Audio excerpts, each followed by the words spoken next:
बना ली, अब मैंने कर्जा ले लिया। अब जब जैसे जैसे मेरी ज्यादा सेल होगी, मेरी दौलत में इजाफा होगा, मैं कर्जे वापस करूंगा। अब जब से ये आया क्या हो रहा है, बजाय दौलत में इजाफा होने के फैक्ट्रियां बंद हो रही हैं। इन्होंने बिजली की कीमत उधर पहुंचा दी और गैस की। फैक्ट्रियां मुकाबला नहीं कर सकती हिंदुस्तान का, एक्सपोर्ट्स गिर रही हैं। एक्सपोर्ट्स हमारे जिस महीने हम छोड़ के गए थे, एक्सपोर्ट्स 3.1 अरब डॉलर था। आज एक्सपोर्ट्स इस महीने 2.2 अरब डॉलर, जो 3.1 अरब डॉलर से एक्सपोर्ट नीचे आ गई 2.2 अरब डॉलर पे। रेमिटेंस जो बैरून मुल्क पाकिस्तानी पैसा भेजते हैं, हमारे आखिरी महीने में 3.1 अरब डॉलर, वो नीचे आके 2.5 अरब डॉलर पे आ गई। मतलब कि दौलत में इजाफा नहीं हो रहा, कर्जे बढ़ते जा रहे हैं। इनके पास हल क्या है? आर्मी चीफ से टेलीफोन करवा रहे हैं सऊदी अरेबिया को कि जी पैसे दे दो, क्योंकि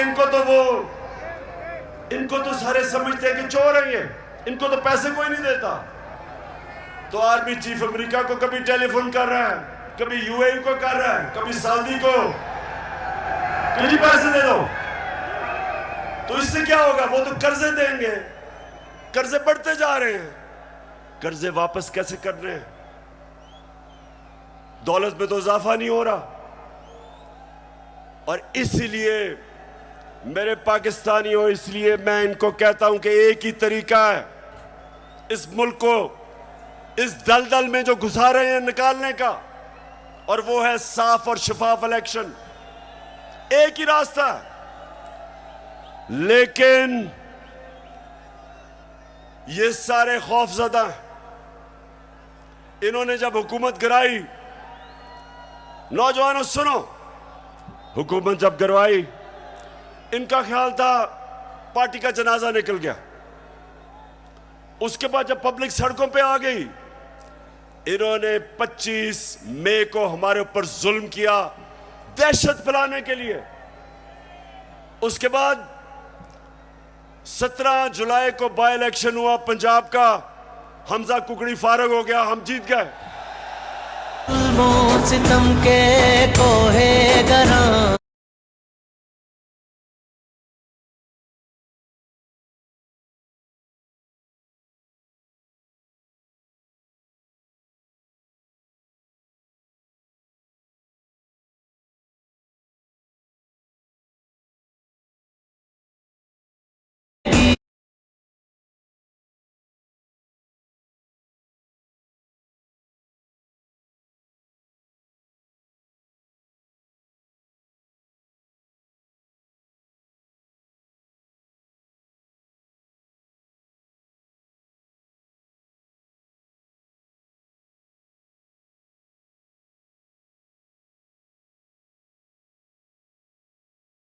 इलेक्शन कमिश्नर बैठाया हुआ है, इसने पूरी खिदमत की मरियम की और हमजा की, पूरी कोशिश की, धांधली की, इंतजामिया इनके साथ, पुलिस इनके साथ। उसके बावजूद पाकिस्तानी कौम, पंजाब के लोग इतनी तादाद में निकले कि इलेक्शन हार गए, धांधली के बावजूद। उसके बाद इनको और खौफ आ गया। उसके बाद इन्होंने एक और प्लान लेके आए। इन्होंने कहा अगर हम अब इलेक्शन करवाएंगे तो ये तो 2/3 अक्सरियत ले जाएगी तहरीक इंसाफ। डर गए, खौफजदा हो गए। फिर इन्होंने एक और प्लान बनाया, और प्लान बनाया कि तहरीक इंसाफ को क्रश करो। पाकिस्तान की जो सबसे बड़ी पार्टी, किसी ना किसी तरह इसको क्रश कर इलेक्शन तब तक ना कराओ जब तक पार्टी क्रश ना हो। और मैं बार बार आइन और कानून के बीच में रहता रहा।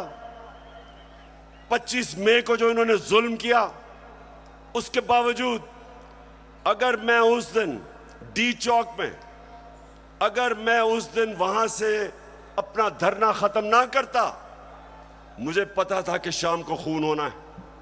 मुझे पता है।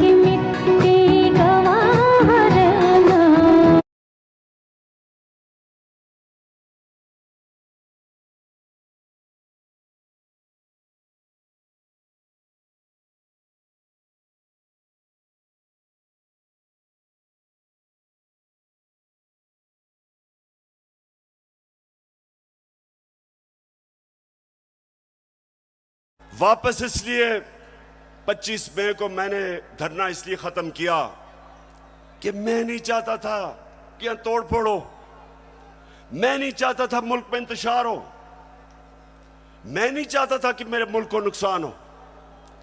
और मुझे पता था कि जिस तरह पुलिस ने दहशतगर्दी की और रेंजर्स ने हमारे ऊपर जिस तरह रबर बुलेट चलाई औरतों बच्चों पे, मुझे पता था कि अगले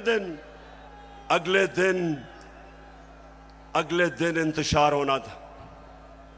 मेरे ऊपर केसेस कर दिए, 16 FIR मेरे पे काट दी। उसके बाद इन्होंने क्या किया, जरा गौर से सुने ताकि मैं आपको अपना अगला लाएअमल बताऊं। इन्होंने किया क्या?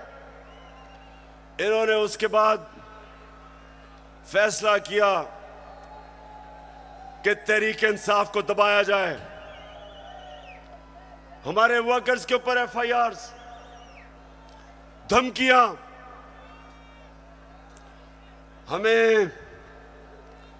हमें यह कहा गया कि जनाब अगर आप किसी किस्म का, अगर आपने किसी किस्म का कानून तोड़ा तो सारा स्टेट की ताकत आपके ऊपर आ जाएगी। एक बहुत बड़ा इस्लामाबाद में तब्दीली भी हुई।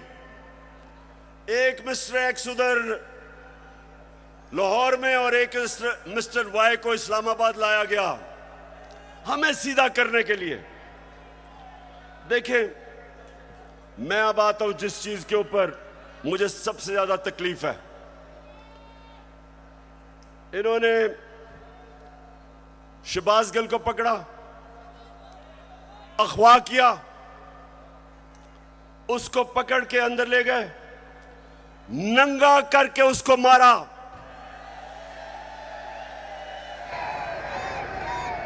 दो तीन दिन तक मुझे तो पता नहीं चला। जब मेरे वकील मिलने गए, उन्होंने मुझे आके बताया कि उन्होंने उसका क्या हशर किया। अब शहबाज गिल, जरा मैं सारे पाकिस्तानियों का था, जरा गौर से मेरी बात सुने। वो एक प्रोफेसर है, वो अमेरिका में कॉलेज में पढ़ाता है। वो अपने मुल्क के लिए आया कि यहां वो भी एक नए पाकिस्तान के लिए जद्दोजहद करेगा। उसका कितना बड़ा जुर्म था, कितना बड़ा जुर्म था कि पहले उसको उठा के उसकी गाड़ी का शीशा तोड़ा, उसको उठा के ले गए। उसके ड्राइवर की बीवी को उठा लिया, 10 महीने की बेटी उसको ले गए और उसको नंगा करके इन्होंने उसको मारा, उसकी तस्वीरें बनाई। जब वो ज़हनी तौर पे जब वो डिस्टर्ब हुआ तो उसकी तस्वीरें बनाई।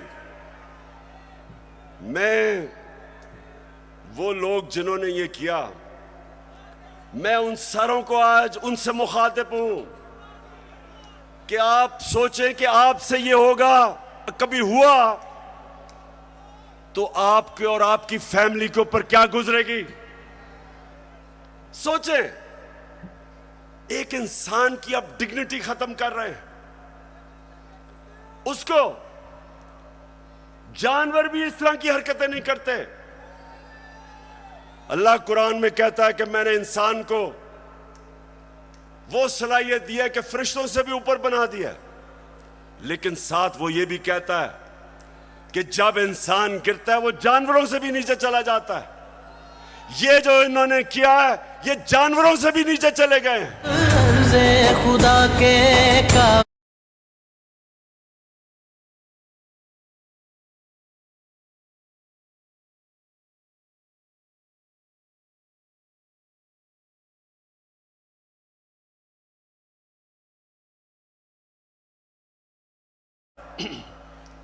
सारे डरे हुए होते हैं। सुपरिटेंडेंट सच नहीं बताते कि उसके ऊपर तशद्दुद हुआ, छुपाने की कोशिश की जाती है। और मुझे जो अफसोस हुआ कि मैजिस्ट्रेट ज़ेबा, जब आपके सामने एक आदमी आया और तशद्दुद पुलिस कर चुकी थी उस पर, क्या आपको वापस पुलिस के पास उसको भेजना चाहिए था? आपको तफ्तीश नहीं करनी चाहिए थी? ये आपको इंसाफ का तकाजा था कि जब एक आपको नजर आ रहा था कि वो बिल्कुल टूट चुका था, जो उन्होंने उसे जुल्म किया था, उसके बावजूद वापस भेज दिया पुलिस के पास, और फिर कहते हैं जी किसी को तौहीन हो गई। ये आप जो इतना बड़ा रुतबा है जज का, उससे आप इंसाफ नहीं कर रहे। और जो आईजी और डीआईजी इस्लामाबाद, इनके ऊपर, दोनों के ऊपर केसेस हमने दर्ज करवाए हैं, आप इनके ऊपर एफआईआर कटवाई है। और मैं सारी अपनी कौम को कहता हूं कि ये आजाद मुल्कों में ऐसी चीजें नहीं होती। सिर्फ गुलाम मुल्कों में, जिधर आपके हकूक नहीं होते, जिधर इंसाफ नहीं होता, जिधर आइन की और कानून की बालादस्ती नहीं होती, उन कौमों में ये होता है। वहां लोग गुलाम होते हैं, वो कभी ऊपर नहीं आ सकते। जिस कौम के अंदर इंसाफ नहीं होता, वो कभी ऊपर नहीं आती। नबी सल्लल्लाहु अलैहि वसल्लम ने मदीना में लोगों को इंसाफ दे के आजाद कर दिया था। उन्होंने सबको कानून के सामने एक बराबर खड़ा कर दिया था। कोई ताकतवर किसी कमजोर पे जुल्म नहीं कर सकता था, इसलिए वो आजाद हो गए थे। हमारा हर जगह ये जो शहबाज गिल का केस है कि नवाज शरीफ ने उससे बहुत बुरी बातें पाकिस्तानी फौज के खिलाफ की है। देखें जरा इनकी टेप से इन्होंने जो क्या क्या कहा हुआ पाकिस्तानी फौज के ऊपर। नवाज शरीफ ने, ख्वाजा आसिफ ने, मरियम ने, उनको क्यों नहीं पूछते? क्योंकि वो ताकतवर हैं। वो बेचारा अमेरिका से आया था, कहा कि उसको पूछने वाला कोई नहीं, उसको इस तरह अपने जलील करके। और मुझे शर्म आती है कि हमारे मुल्क में इस तरह की इंसानों को जलील किया जाता है। और इंशाअल्लाह इसका हम पूरा कानूनी तौर पे हम पूरा इंसाफ लेके रहेंगे इसके ऊपर। बाजवा साहब, आपने हमारी अच्छी भली चलती हुकूमत को रुखसत करवाया, जजों से जोर जबरदस्ती से फैसले आपने लिखवाए। जनरल बाजवा साहब, आपको 2018 इलेक्शन में अवाम के मैंडेट की चोरी का हिसाब देना है। हाँ, नवाज शरीफ ने ये जरूर किया कि उसने किरदारों और इदारों के दरमियान एक वाज़ेह लकीर खींच दी है। एक या दो अफराद इदारा नहीं हुआ करते, एक या दो अफराद इदारों की बदनामी का बायस बना करते हैं।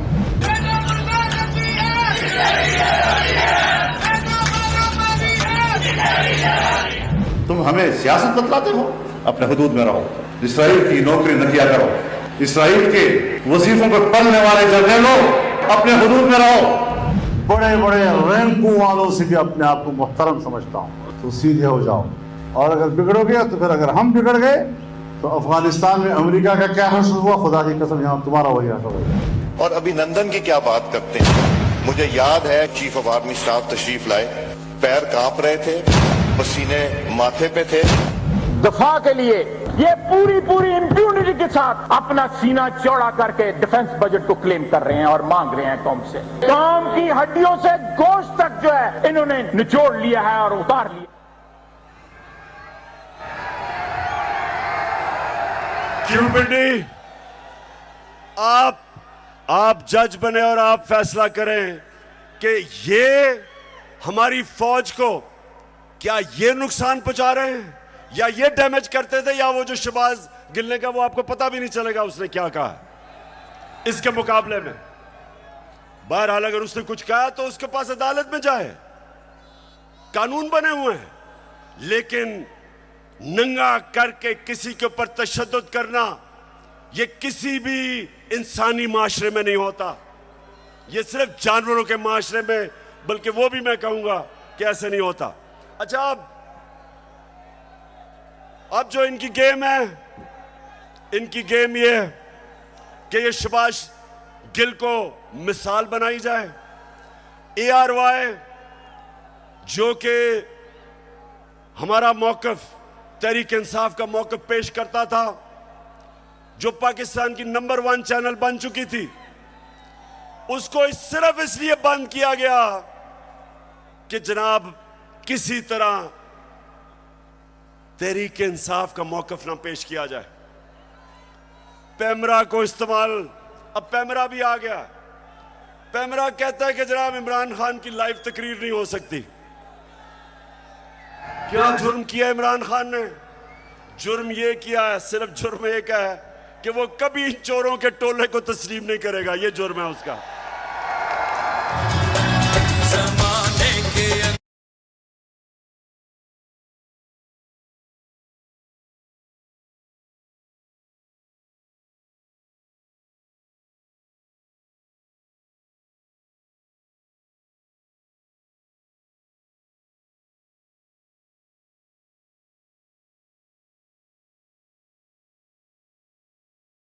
से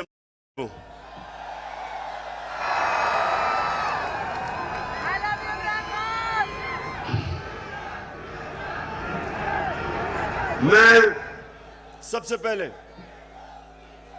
आपको यह बताना चाहता हूं, वो वाले जो 4 लोगों की स्टेटमेंट है ना,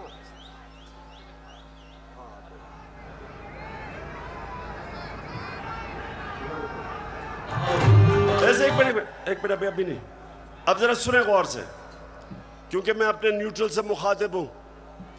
मैं अब जरा उनको बताना चाहता हूं हमारे से हुआ क्या।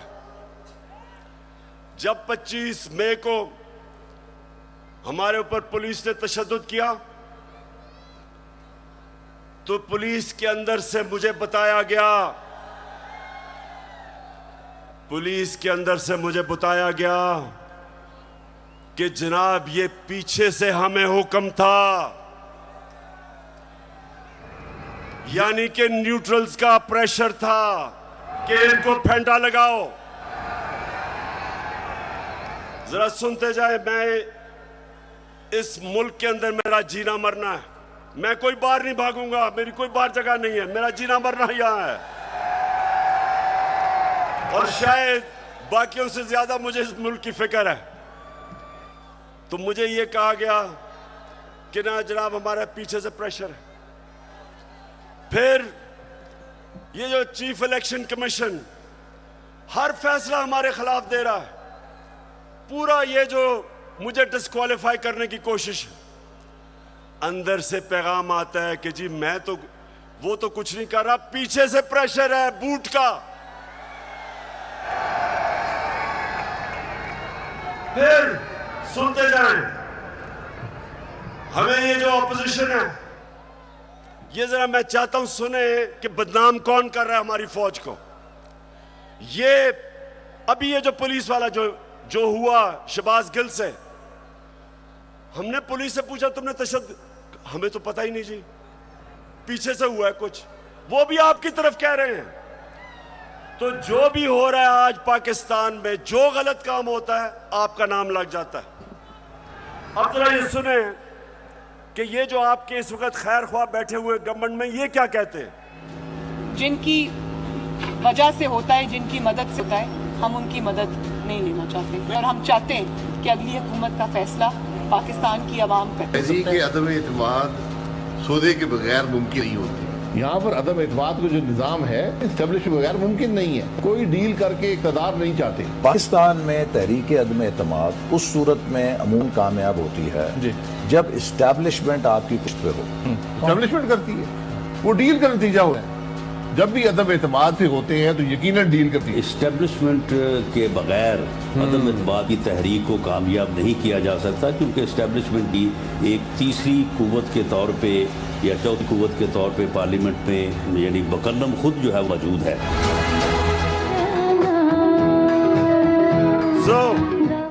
सो मैं ये सवाल पूछता हूं, कौन किसको बदनाम कर रहा है? और उसके बाद जरा सुनते रहे। हमें पैगाम आता है, मेरे घर से कोई मिलने आता है, उसको टेलीफोन आ जाता है एजेंसी से, जी कि जी आप क्या करने गए थे? मेरे घर में लोग मिलने आ रहे हैं, पुलिस खड़ी है नीचे, उनके जूते उतार रही है। ये पुलिस नहीं कर रही, पुलिस हमें खुद बताती है कि पीछे से न्यूट्रल्स का हुक्म है हमें। तो मैं आज पूछता हूं कि क्या आप न्यूट्रल हैं या नहीं हैं? बताएं हमें। और अगर नहीं है तो क्यों इस मुल्क को इतना नुकसान पहुंचा रहे? अगर इन लोगों के साथ आपने खड़ा होना है तो क्या आपका ख्याल है कि जो कौम 30 साल से इनको चोर समझती है, वो क्योंकि आप इनके साथ खड़े हैं, वो इनको पाक कर देगी? वो मान जाएगी कि ये नहीं, चोर नहीं है? आपको भी नुकसान पहुंच रहा है। मैं आज इसलिए कह रहा हूं सब कुछ कि मुझे पता है प्लान क्या बना हुआ है। जो मिस्टर वाई आया, मुझे पता है वो क्या प्लान बना के आया है कि मीडिया को दबाओ, आवाज बंद करो, इनको डराओ धमकाओ, शहबाज गिल को मिसाल बनाओ, इमरान खान को जेल में डाल दो। इमरान खान को जेल से कोई फर्क नहीं पड़ेगा। जो करना करो। मैं अपनी कौम के सामने सारी कौम को इकट्ठा करूंगा, और अगर ये जो डिस्क्वालीफाई कर रहे हैं जी, फंडिंग केस या फलाना केस, जो भी आप करेंगे, आप अपनी कौम को नुकसान पहुंचाएंगे। क्यों?